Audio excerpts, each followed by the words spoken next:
வணக்கம். நான் சந்திரஹாசன் பேசுறேங்க. இந்த மாதிரி ஹியூஸ்டன் அண்ட் டெக்சாஸ்ல இருந்து.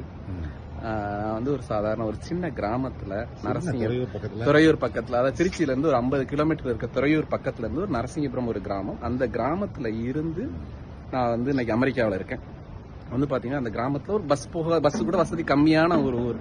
நான் வந்து 5வது படிச்சுட்டு அப்பா ஒரு விவசாயம், ஒரு 1.5 ஏக்கர் நிலம் வச்சிருந்தாங்க. அது மூலியமா விவசாயம் பண்ணிக்கிட்டு இருக்கோம். ஸோ அது வருமானம் பத்தாது. அப்போ வந்து பாத்தீங்கன்னா கவர்மெண்ட்ல வந்து ஃப்ரீ பாஸ் கொடுத்தாங்க. அதனால பக்கத்துல இருக்க ஊருக்கு என்னால படிக்க போக முடியும். 89 90ல படிக்க போகும். 89 90ல படிக்க போனதுக்கப்புறம் அதுக்கப்புறம் வந்து கலைஞர் அவர்கள் வந்து 97ல வந்து பாத்தீங்கன்னா 97 வந்து பாத்தீங்கன்னா ஸ்டாலின் கேக்குறாங்க, எனக்கு நீங்க 8வது ஸ்கூல் பாஸ் கொடுத்திருக்கீங்க, 12வது நீங்க பாஸ் கொடுங்கன்னு ஸ்டாலின் சட்டசபையில கேக்குறாரு. நீங்க கொடுங்கன்னு ஸ்டாலின் கேட்டதுனால கலைஞர் அவர்கள் வந்து 12வது ஸ்கூல் பாஸ் கொடுக்கிறார்.